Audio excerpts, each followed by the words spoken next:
انسان مٹی نہیں روح ہے۔ جب روح جسم میں ہوتی ہے تو سانس چلتی ہے، دل دھڑکتا ہے، زندگی ہوتی ہے، اور جب روح نکل جاتی ہے تو وہی جسم جو بولتا تھا کبھی خاموش ہو جاتا ہے۔ نہ آنکھ دیکھ پاتی ہے، نہ ہاتھ ہلتے ہیں، نہ آواز نکلتی ہے، سب کچھ جسم میں تھا، لیکن کس چیز کے نکلنے سے وہی جسم، آنکھ بھی ہے، کان بھی ہے، منہ بھی ہے، زبان بھی ہے، دانت بھی ہے، سب کچھ ہے، پوری باڈی ہے، لیکن پھر بھی وہ کچھ نہیں کر پاتا، کچھ حرکت نہیں کر پاتا، نہ بول پاتا ہے زبان سے، منہ سے، نہ کان سے سن پاتا ہے، نہ اشارہ کر پاتا ہے۔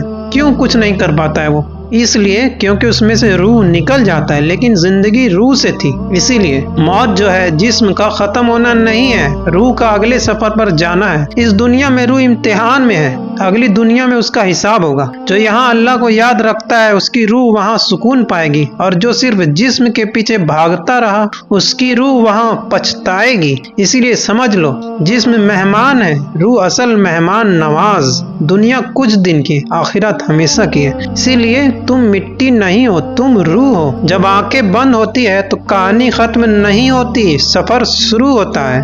جسم زمین کے حوالے ہوتا ہے، روح اللہ کے حوالے ہوتا ہے۔ قبر اندھیری ہوتی ہے جسم کے لیے، لیکن روح کے لیے یا تو روشنی ہو سکتی ہے یا پھر اندھیرا۔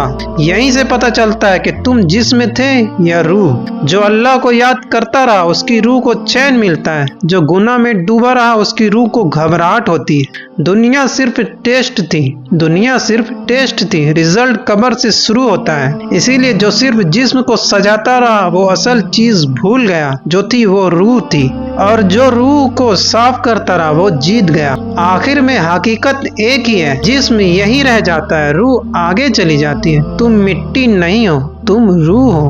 قبر صرف مٹی کا گڈھا نہیں ہے، یہ آخرت کا پہلا دروازہ ہے۔ یہیں سے روح کا اصلی حال شروع ہوتا ہے۔ کچھ روحیں چین میں ہوتی ہیں جیسے جنت کی ہوا مل رہی ہوتی ہے، اور کچھ روحیں تنگی میں ہوتی ہیں جیسے جہنم کا سانس آ رہا ہو۔ جسم تو چپ رہتا ہے لیکن روح سب محسوس کرتی ہے۔ یہی پتہ چلتا ہے کہ کس نے اللہ کو مانا اور کس نے دنیا کو۔ جو سجدہ میں جھکا اس کی روح اوپر اٹھائی گئی، جو گھمنڈ میں جیتا رہا اس کی روح دبائی گئی۔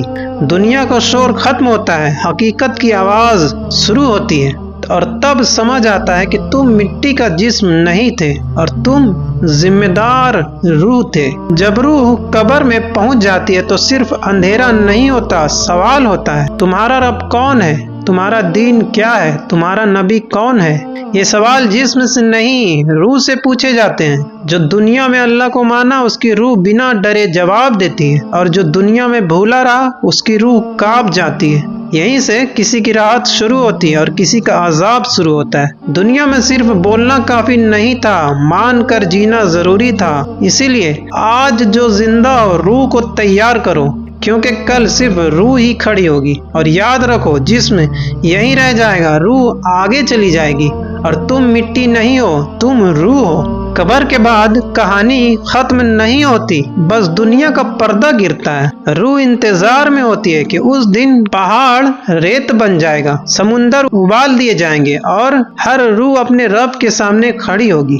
اس دن نہ چہرہ بچائے گا، نہ دولت، نہ طاقت، صرف روح کا عمل بولے گا۔ جس روح نے سجدہ کیا ہوگا وہ روشن ہوگی، جس روح نے نہ مانا ہوگا وہ بوجھل ہوگی۔ وہی دن اصلی فیصلہ ہوگا۔ اسی لیے دنیا میں جو بیج بویا تھا وہی وہاں کاٹنا ہوگا۔ اس لیے سمجھ لو، دنیا شاپنگ مال نہیں، ایگزام ہال ہے، اور ایگزام روح کا ہو رہا ہے۔ تم مٹی نہیں ہو، تم روح ہو۔ ویڈیو اگر پسند آئے تو ویڈیو کو لازمی لائک، شیئر، سبسکرائب کیجیے۔ شکریہ۔